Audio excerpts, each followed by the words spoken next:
Excellent. Tēnā koutou katoa. So welcome to the Waimāero Fendalton-Waimairi-Harewood Community Board. We are here with our submissions committee and we are opening at 4:34 p.m. for, what is the date? For the 9th of May. So before we get into that, Aidan, I wonder, should we take a move out of standing orders? Would that be helpful? I don't think we need to for this meeting. I think, yeah, because normally you do that for things where you like to have lots of amendments. But in this case, I think we'd probably finalise everything before we get a motion on the table, so it should be okay. Great, sounds good. Yep. Okay, so as you would have seen before, an email was circulated by Aidan that set out the different submissions that we will be speaking to and going through today. So obviously as a board, we can decide whether we want to make a submission or not. But I put forward some wording towards some of the submissions that we've got already. So what we might do is go through, go through one of the submissions that we see as being relevant to the board. So for that submission first. Before we kick into that, has anyone heard from Linda? Thank you. Yeah, apologies. That'd be great. Are there any apologies? I haven't heard from Linda. I just wondering if anyone's heard of. I haven't either, actually. That's all right. Maybe we could put her down as an apology, and if she arrives, we'll change it to an apology for lateness. Sounds good. Do we need to move in a seconder for that? Yes. Yeah. Okay, I'm happy to move. Is there a seconder? Oh, I saw Sharish's hand go up. Sharish, excellent. To second, all those in favour say aye. Aye. Any against? No, carried. Okay, great. All right, so our first submission that we have, and Aidan, correct me if I'm wrong, but will we be going through the housing submission? Would that be the best one to start with? I think that's probably the best one to start with, unless, do we quickly want to agree on whether we will submit on some of the ones we think we probably won't, and then focus on the ones we are? Yeah, okay. All right, so I'll just quickly go get the different submissions that we have. Hold on.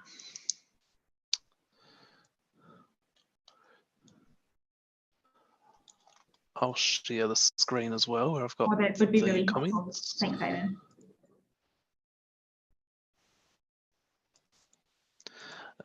Aidan.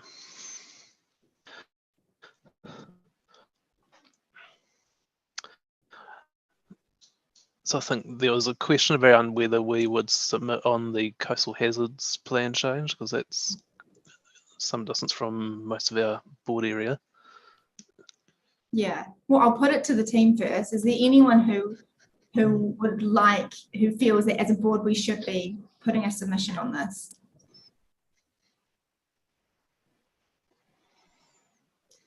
No, I can't see any hands raised either. So I will take that as the board will not be putting a submission on this particular coastal hazards submission. As you said, Aidan, it is not within our board, and yeah, we believe the submissions will be in good hands from the other community boards that represent that area.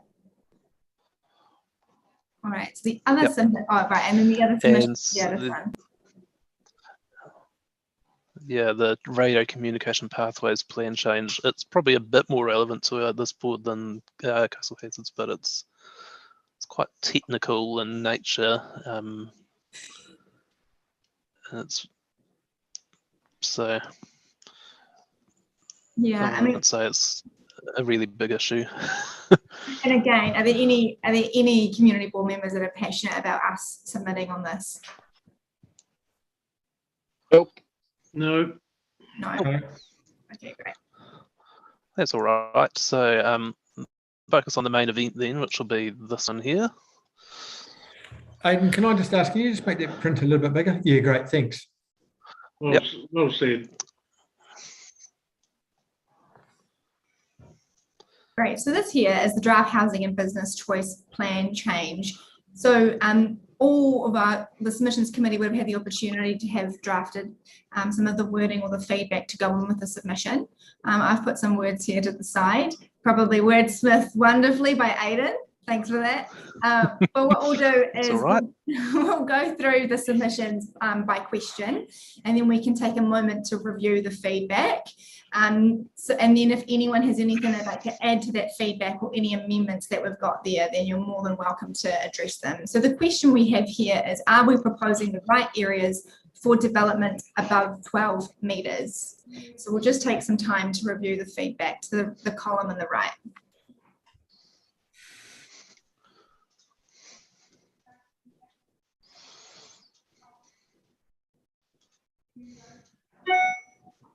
Just if it helps, Bridget. Yeah.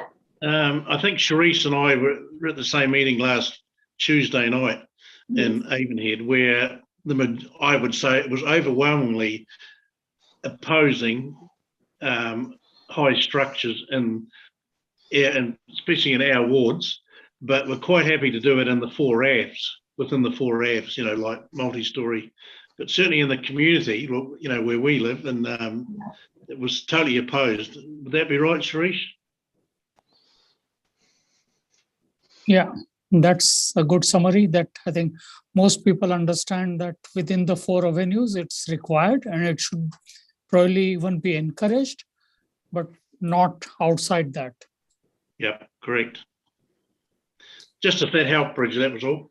Yeah, I mean, that is definitely in alignment to, I think, what we have here. I guess some of the feedback that I've been getting from the residents, especially in the Mirabel area, is they are incredibly concerned about the housing density. And of course, if there are going to be if development is allowed to be up to 20 metres high, that's around a 6-storey building, and that's going to cause significant increase in those areas. And already we are getting residents concerned about traffic and safety issues with the roads not being able to comfortably accommodate already the population that's there. So if development can be increased to that high, then it's only going to get worse.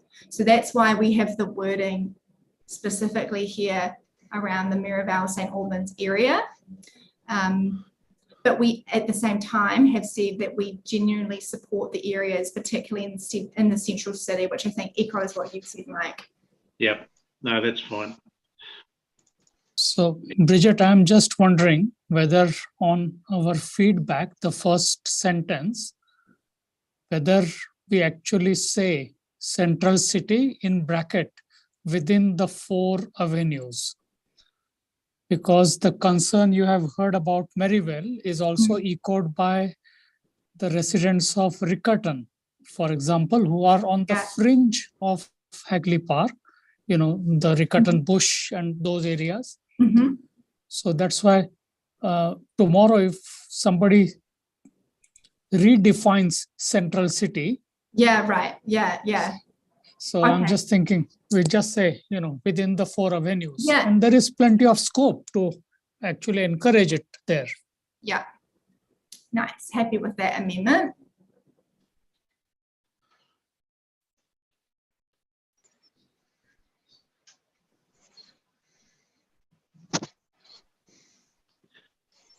Great. Any other comments on this particular question, or questions or feedback? You please move up the paper, Aidan, please.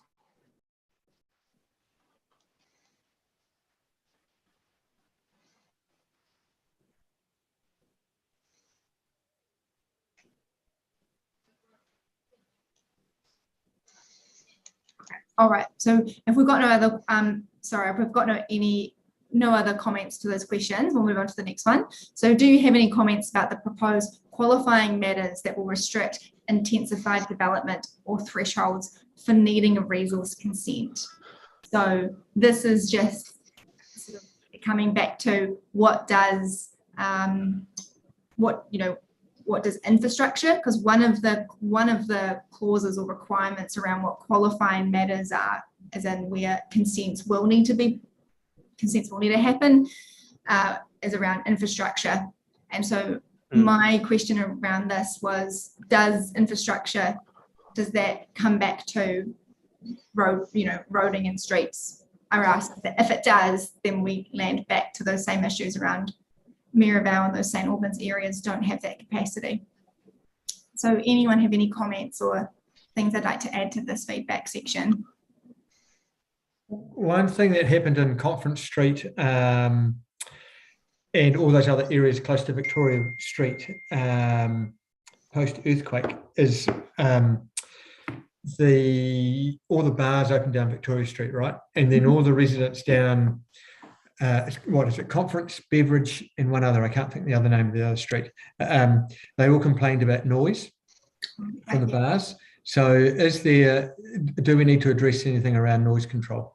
That if there's going to be development in the central city, it has to be built to a standard that it doesn't interfere with businesses that may already be established. I think we could add that around any other comments. Yeah, hold that thought, David. We might add that in the last section of the feedback. All right.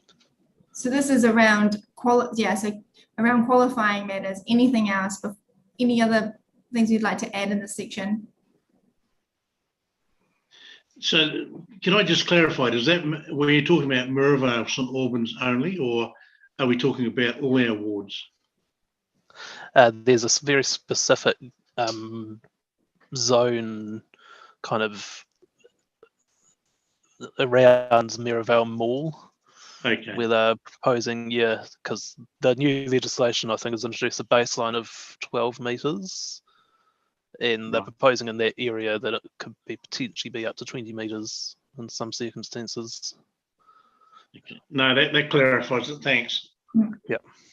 I guess, Mike, and just to further explain, we're focusing, we don't have to just focus on the Maryvale St Albans area here. We can focus on any other area. But why this is a particular concern for our ward is because this is one of the zones, as Aidan said, where it could increase to 20 metres high. Buildings could be developed to 20 metres high, which is significant. So we're more than welcome. We can add any other comments here around other areas. Just speak out. Yeah, I mean, that was my concern because, I mean, the residents, the meeting I went to and Sharice was at, they were adamant that could happen in Avonhead or it could happen in Harewood. There's nothing to say you can't do it. So they were certainly opposed to that. And most of the people came from Avonhead, I would say, but there was quite a few people from all around the city who also objected. Yeah, so that'll be the new legislation introduced that baseline, and I think it was 12 metres or 3 stories or something along those lines. And the council can't do anything about that. That's legislation, but it can say you can build higher. Yeah. And so that's what's happening here. They're suggesting that they let it go higher than the baseline in Maryvale. Yeah. So Big Brother's still alive. Aidan, I'm just thinking, would it be helpful if maybe I can't actually. I was going to just send in the chat a picture of the zones. It could actually be helpful. I'm just trying to see how I can do that. I don't know if I can. I might not have the authority. Otherwise, you could email it to me and I could just put it up on the screen. That's a good idea. I'll do that now. Just so people can get their head around the different hotspots for what the different height changes will be. Thank you.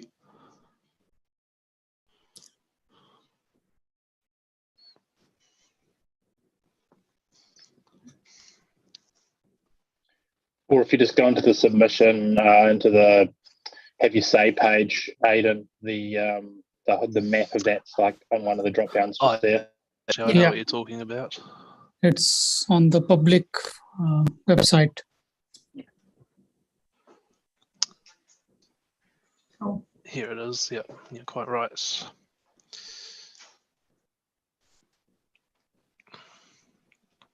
That's what you meant, wasn't it, Bridget? That's it, yeah. So you can see Maryvale has that blue dot, which shows local centre, significant, right? 20 metres enabled, 6 stories, depending on building design. So, Mike, can you see where the area is that you're meaning, the Avonhead area? Yep. Yeah. No, I'm happy with that. I understand that now. Yeah, I just wanted to make sure that people don't pick it up and think we're only talking about Marewa. No. We're talking. I understand where you're coming from. So, no, that's fine. I understand that. Yeah, I think, Mike, we are lucky that Avonhead is not here because we are on the flight path. So the airport will not allow it. Right, that's a good point. Good point. Although there's some people want to shift the airport. All right, Aidan, do you mind taking that down and we can go back to the submission? Thank you. Cool. So then the next question is, does the proposed plan change allow for enough business intensification? So we've got here, yes, the board is supportive of business intensification, but stresses the same points as above. The Maryvale/St Albans area should not be intensified further when the transport infrastructure would not have capacity to serve this increase in population. Like any other comments or amendments we want to put to this feedback? Is the need for businesses to have car parks for visitors also proposed to be removed in the intensification? Oh, are you saying, Sharish, that what car parking, you're asking a question around car parking, if the central city will be increased? I don't know. I'm not sure what they'll do about car parking. Yeah, because, Christchurch Hospital, that is the single most complaint you hear from residents, that such a big business has no car parking. So if in the name of intensification, we allow businesses to just run businesses and not provide any car park, that's only going to increase the complaints. So what would you like to put to speak to that in the feedback section? How'd you like to put that? Say that not, that minimum level of car parking should still be required to be done, even though business is intensified.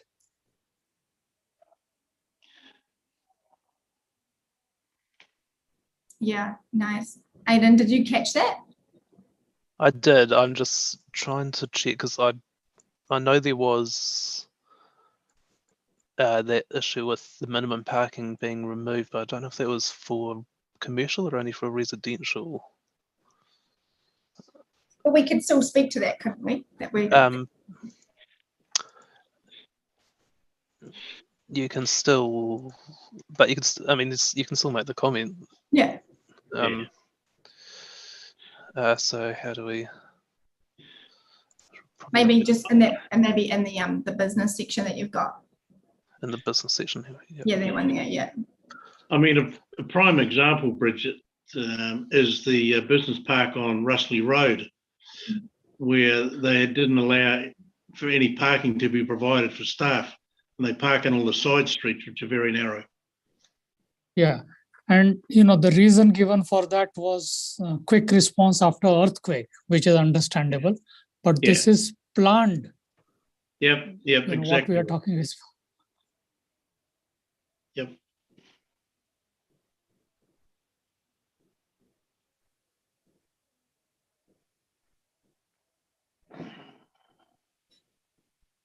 How do I read this? What was your wording, Sharish? So something like there, a minimum level of parking should still be required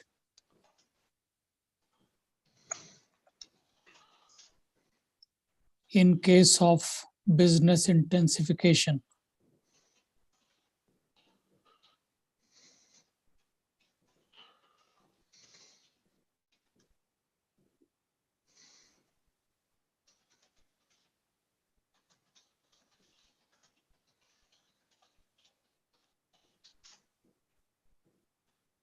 Would submit So that's it. It's minimum level customer car parking. And I quite liked your point you said, Trish, around, you know,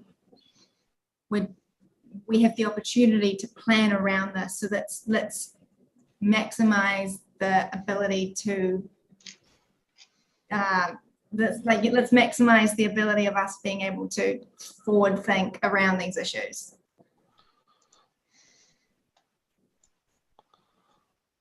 Yeah. Okay. Any other comments for that particular section? All done. No? All right. Moving on to any other comments. So we have the board supports the financial contributions and agree that those wishing to develop land need to consider the impacts the impacts, I think it needs to be on their neighbours.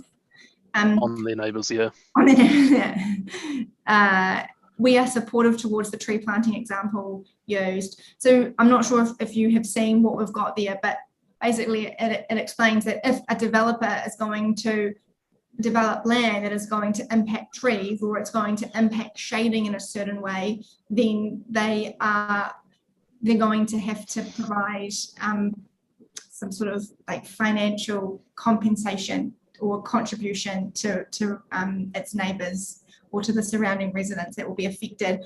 What I would quite like to know though, Aidan, maybe if we could put in here, the board would like more information or would like clarity on what this would look like. And I mean, they might not have the answers yet, but I was quite interested to know. I mean, the tree planting example was really obvious. It was just, you know, where the trees are removed, then they will go back into the council's tree planting plan. But where it might cause shading for a resident, what are they going to do? Like provide, I don't know, solar lights to the resident to compensate for the lack of sun they've taken away? Like, I just wasn't sure what that would look like practically. So I would be interested to know and get more detail on that, or whether that is even available. Yeah, I wasn't sure if the financial contributions were only for paying for council to replace the trees, or if it could go wider than that. Well, maybe that's how we get asked the question. So maybe that is, yeah. Yeah, so we could put that as a question. Yeah. Board seats.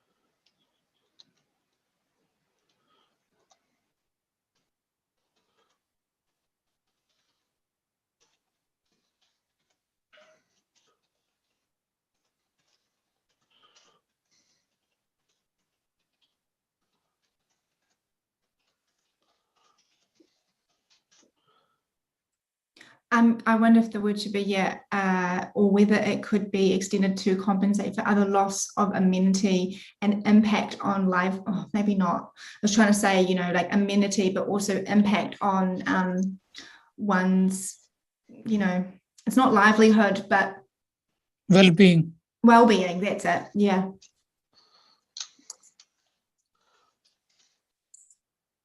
Can you tease that out a bit more for me? I don't quite think I understand it. What specifically, David? So I'm a developer. If I'm going to do something, you don't like it, but I write a checkbook and it's all okay. Well, that's what we're trying to ask. Yeah.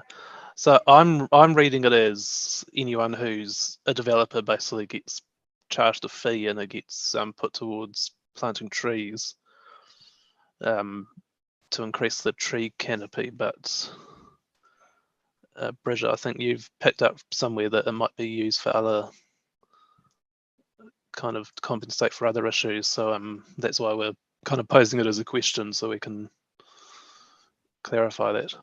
Yeah. So I'll just find it in the area. I'll find it in the submissions where they talk about it. It was a section that talked about finance. Where is it?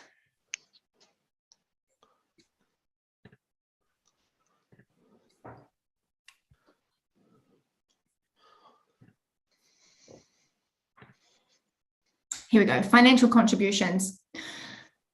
So there's a section here that says changes to the, oh gosh, there's a lot of information here, but then it goes, financial contributions differ from development contributions. And then it goes,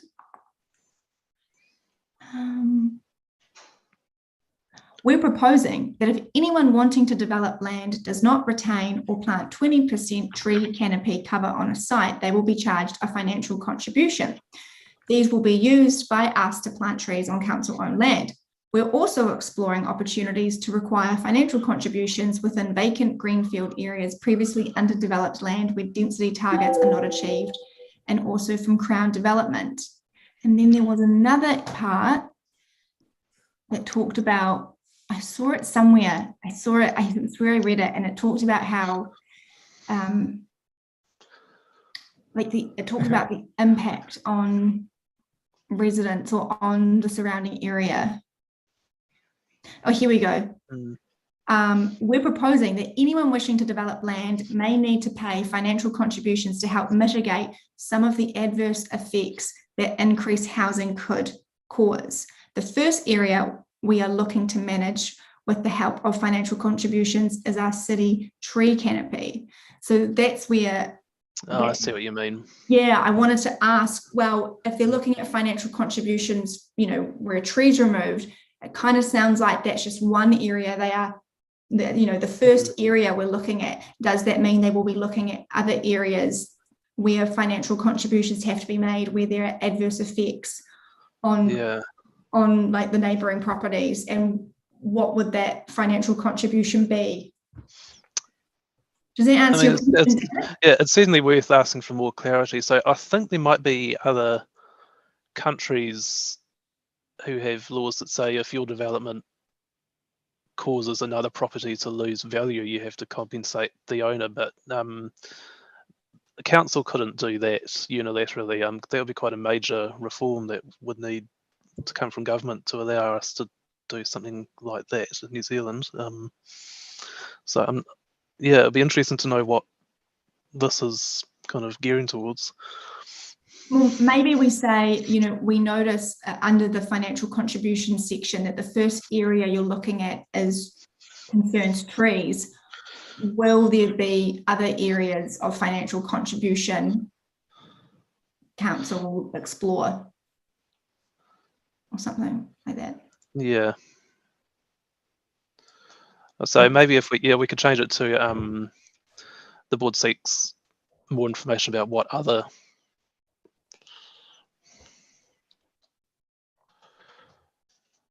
what do you have that with there?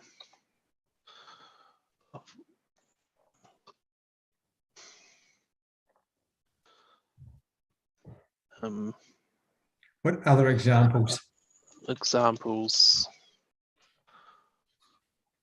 might be considered for financial contributions. Considered for a Can we write considered and qualify for financial? Yep.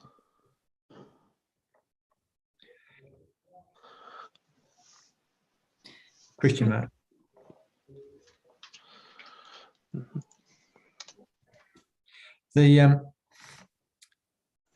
So if I'm a developer, do you think that I can go along and I can build a development and make no consideration towards green space? Is this a get out of car jail for a developer? Because you will get. Well, I think that was one of the concerns, is that the legislation was at risk of letting that happen, and so I think this is kind of the council trying to close the loophole. Yeah. To the best of its ability, I think. So should we put in there, the board considers the first principle, though, to ensure that greenscaping occurs on the developed site. Yeah, nice. This is not a. I see what you mean. Yeah. So our first, if it happens, well, we'll pay a fine.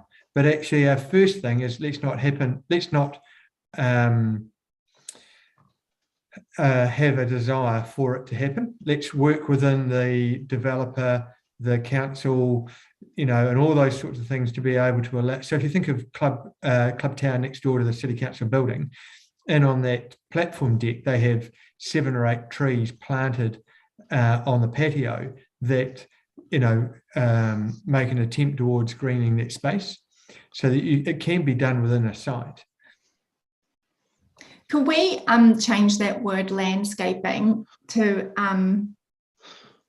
more like to maybe Green space. Yeah, green space.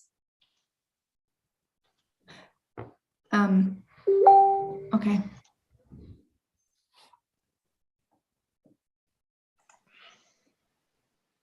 Yeah, nice. That's a really good point, David. Mm-hmm. Yeah, well thought of. Well done. Any other comments for this particular, or any other comments in general for this one, for the submission? No, I'm happy. Okay. Covers everything.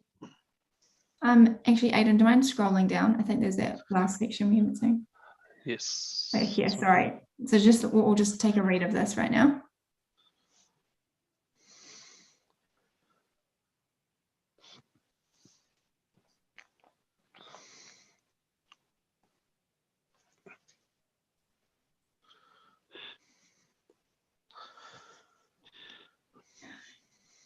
I wonder if we change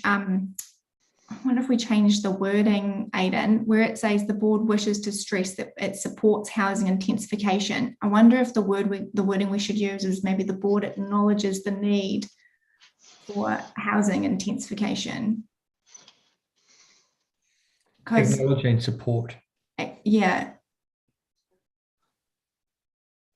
Because we do support it, but we don't support it in certain areas,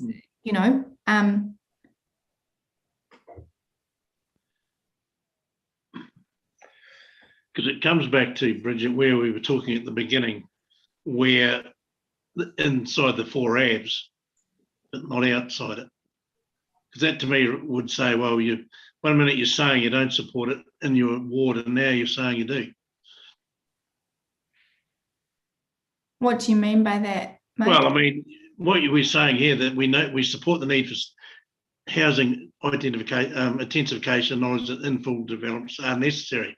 Yeah, they are, but not to the extent of what they're proposing. 6 stories. But yeah, and done in the appropriate area. Yep. Done in the area where we are wanting to see population growth. Yep. Yeah. Well, I mean, my understanding was going to be in the 4 Avs, though they were trying to get all the young trendies in. So, I mean, yeah, that's fine. I have no problem in there, but I do have difficulty if it's going to be in my backyard. But I understand that the concept and what you're saying. I'm fully supportive of what you've said. I'm just having a reread of it again, making sure it's all good.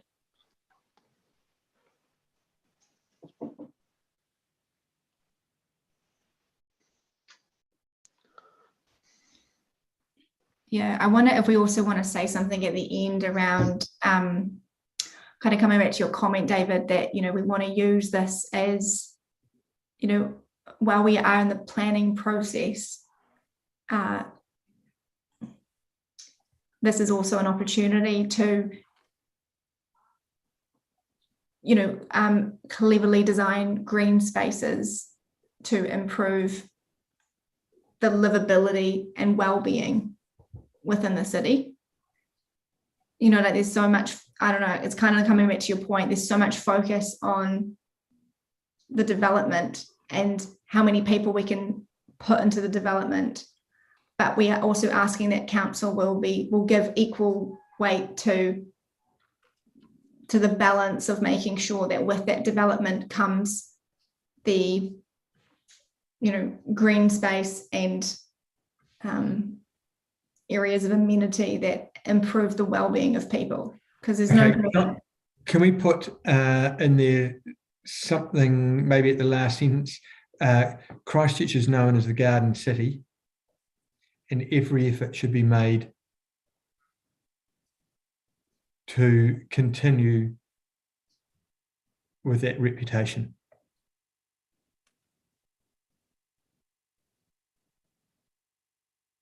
Needs to maintain the ambience. Yep. Yeah. The vibe, you know? Yep. Remember. It's the Yep. vibe.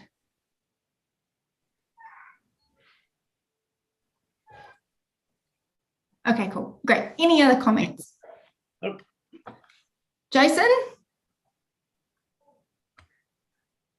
I was just going to wind up Dave, to be honest, and say I don't think they call us the Garden City anymore, and go and see off on a bit of a rant about that. But That was intentionally why I added it. Okay.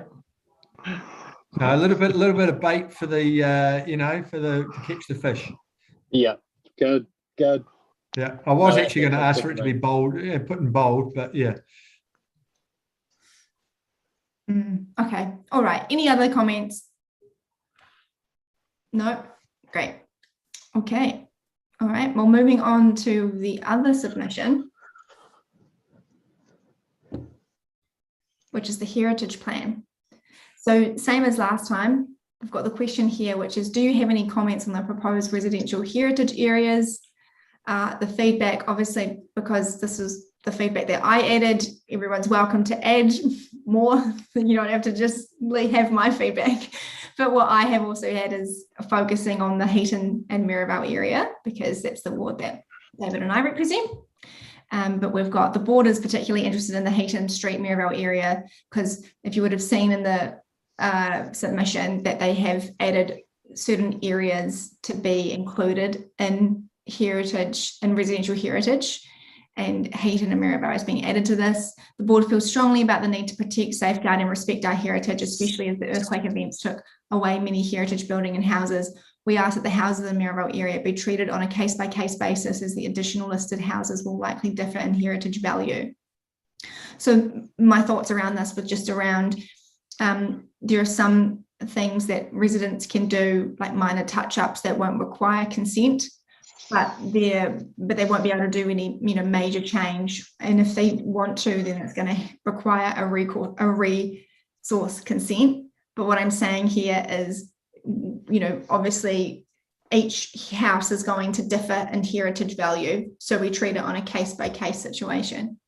But I'm happy for anyone else to add any feedback that they have on this.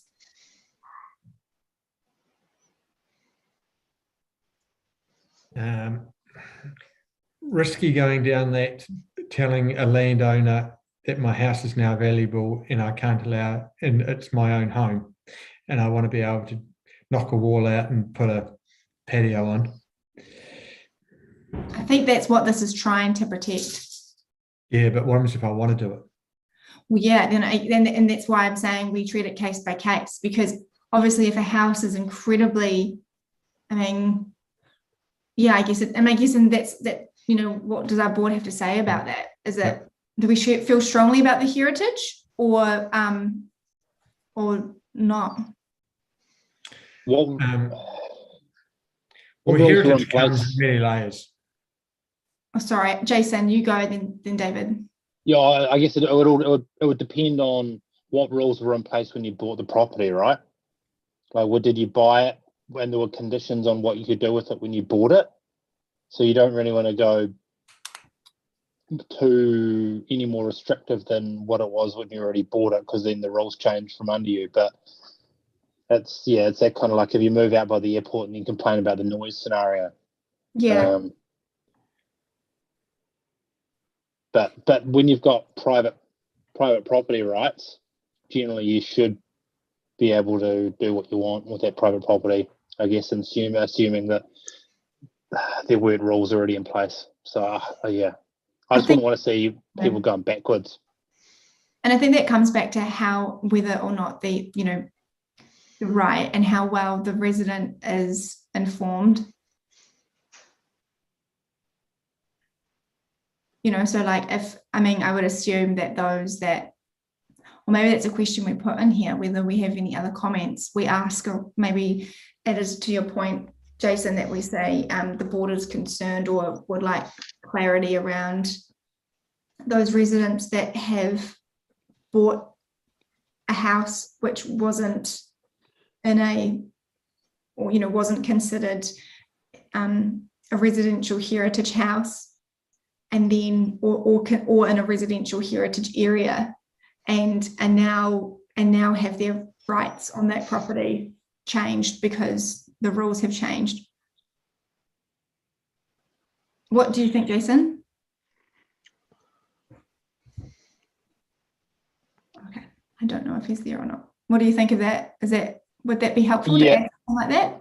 Yeah, I think so. Sorry, I had myself muted, and I was just trying to dig into some of the detail a little bit more.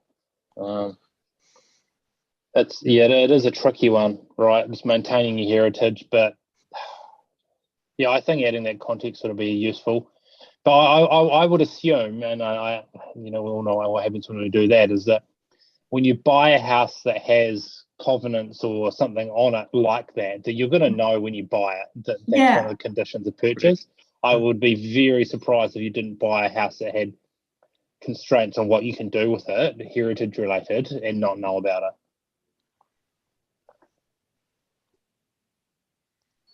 Yeah. But my question is then, if you bought a house and then they suddenly, in 2 years' time, the rules are going to change, do you suddenly then lose value in the house? Or do you gain value because it's now a residential heritage area?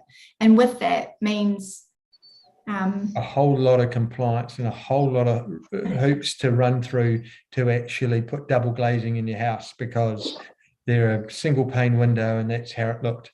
And all of a sudden your heating bill's going through the roof and you want to put double glazing in and you can't because some bureaucrat telling you that you can't do it. Yeah. Wonder how it aligns with the healthy homes rules. The other thing as well, David, is with the housing intensification, the submission we just did, one of the qualifying matters that prevents it from being in that area as if it's in a residential heritage area. So there are benefits to being in a residential heritage area as well. But I hear what you're saying. So I think okay, well then how should we capture this, David? I don't know, just give me a minute to think of a solution. Okay. But I also would like to broaden it in residential heritage areas.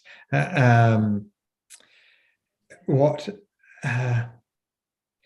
happens? Okay, so a residential heritage area could also be the top end of Clyde Road, heavy state houses, and so Housing New Zealand want to go through and turf them all because they're inappropriate. However, that is a quintessential part of how we used to build houses. John Key lived there, all those sort of things.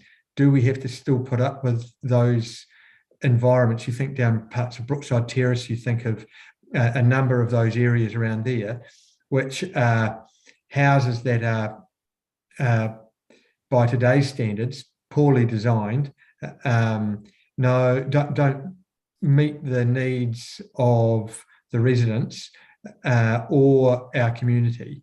But you can actually whack on that as an example of residential heritage. So the flip side is actually we want to turf all of those, but you might get slapped with a residential heritage because, again, some bureaucrat or heritage boffin wants to slap look at all these beautiful state houses token on it. Well, I think in that sense, David, I don't think that applies because they're only looking, for this case, the proposed RHAs are looking at only 11 areas, and the areas that you're referring to aren't listed there. Yep. But I get your sentiment. What maybe I'm here to ask the difficult questions. Maybe it comes back to, once again, treating it on a case-by-case basis, right? Yep. And making sure that the resident is fully informed of the risks. Okay, so if you use and on your in the principle in law, you're innocent until guilty.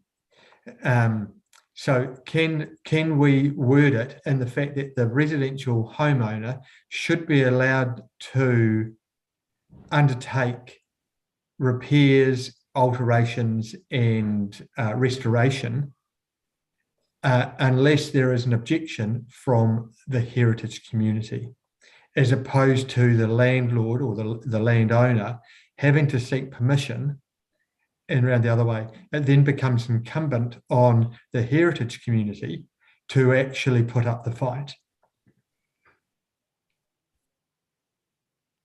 Yeah, that's definitely Turn the table round. If it's that important for the heritage community, and they are, and if they want to be active in that space to preserve it, then it should be incumbent upon them to do it, as opposed to impinging on the landlord's or the landowner's inherent right to do what he wants under his Property Rights Act. I'm just trying to find Aidan. Yeah, there's a section in here and underneath the and they have your say section where it actually says like what requires consent and what doesn't, and that might answer David's point. I'm just trying to find it.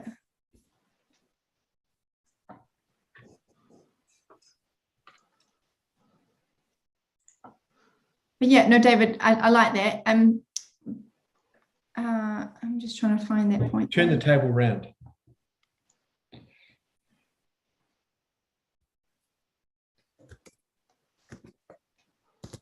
I think it bridges the bit under our proposed plan change, and it lists the 11 areas that they've identified. They say we're proposing that a resource consent within those 11 areas that they've identified. A resource consent would be required for new buildings, additions or alterations to buildings, fences, and walls over 1.5 metres in height, and to demolish or relocate those buildings considered most significant. The council will assess all development proposals on how they affect the heritage values of the area. So they're talking case by case as well. Yeah. Yeah. Okay. I mean, that doesn't quite go into the detail that I think David's looking for, but no.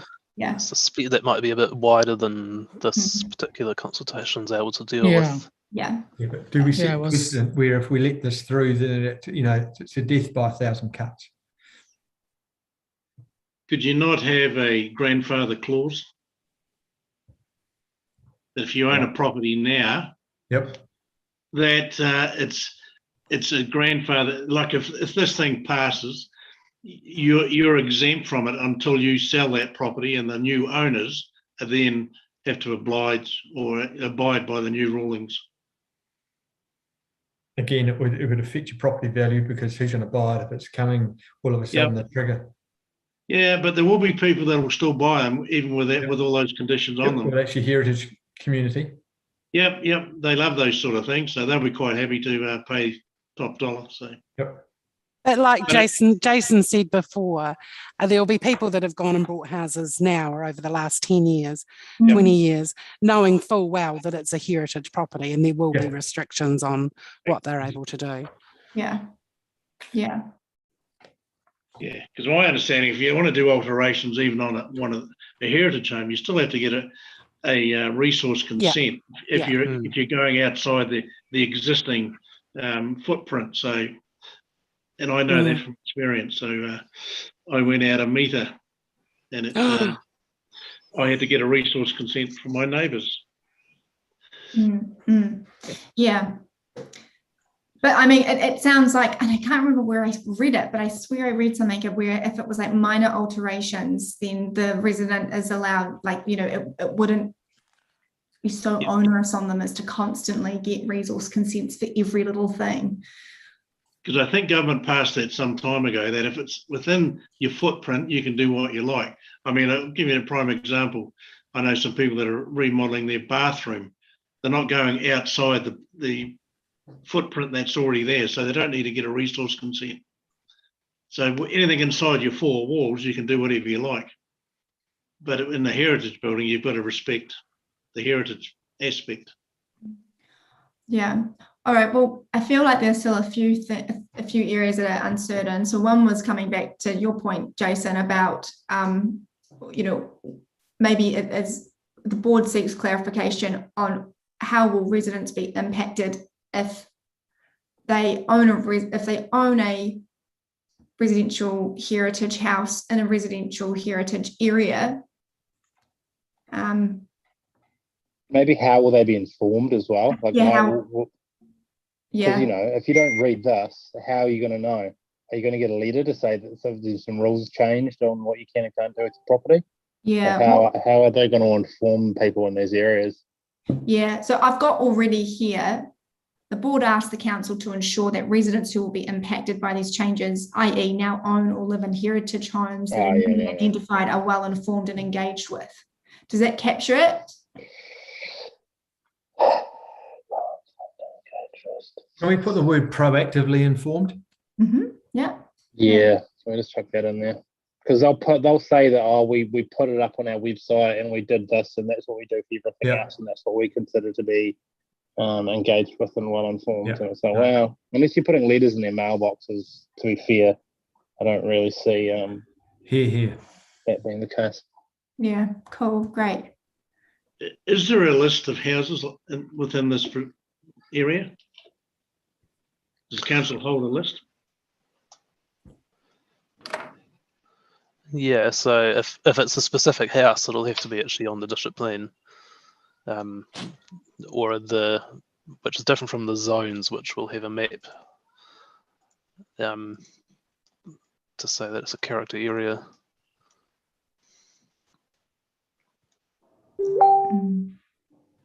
Okay.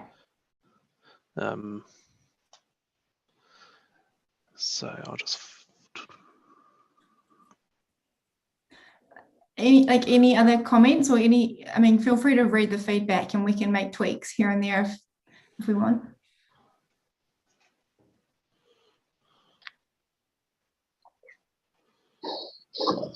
I think this is pretty much primary focused on your neck of the woods, right? From the look of it, Waimairi and Harewood don't fall into these categories at all. So if you guys are happy with us, then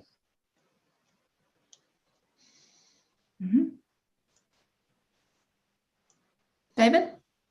All good. Yep. Okay. All right. Thank you. Well, there's no other comments, then I would say that submission is done as well. okay. Great. Right. So we'll need to just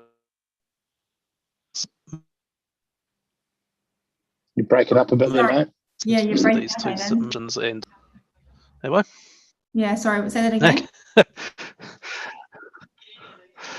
So we'll need to just move and second and vote to adopt those two submissions and decide not to submit on the radio pathways and the hazards. And as our usual process as well, we'll authorise the chair to make any minor changes to fix any errors or omissions. But do you want to have a final read through before we do that, or are you happy? Happy. I'm happy to move, as you suggest. I'll second. All right. I think that, Aidan, to answer your question, I think we're happy with the wording, but we can double check it, as you said later. But okay, so Mike was to move and David was to second. All those in favour say aye. Aye. Aye. Aye. Aye. Any against? No. Carried. Great. Thanks, Submissions Committee. So, Aidan, if you're fine with that, then shall we close the meeting? Yes, we can close the meeting. Yep. Great. All right. So I will officially close the Submissions Committee meeting at 5:28 p.m.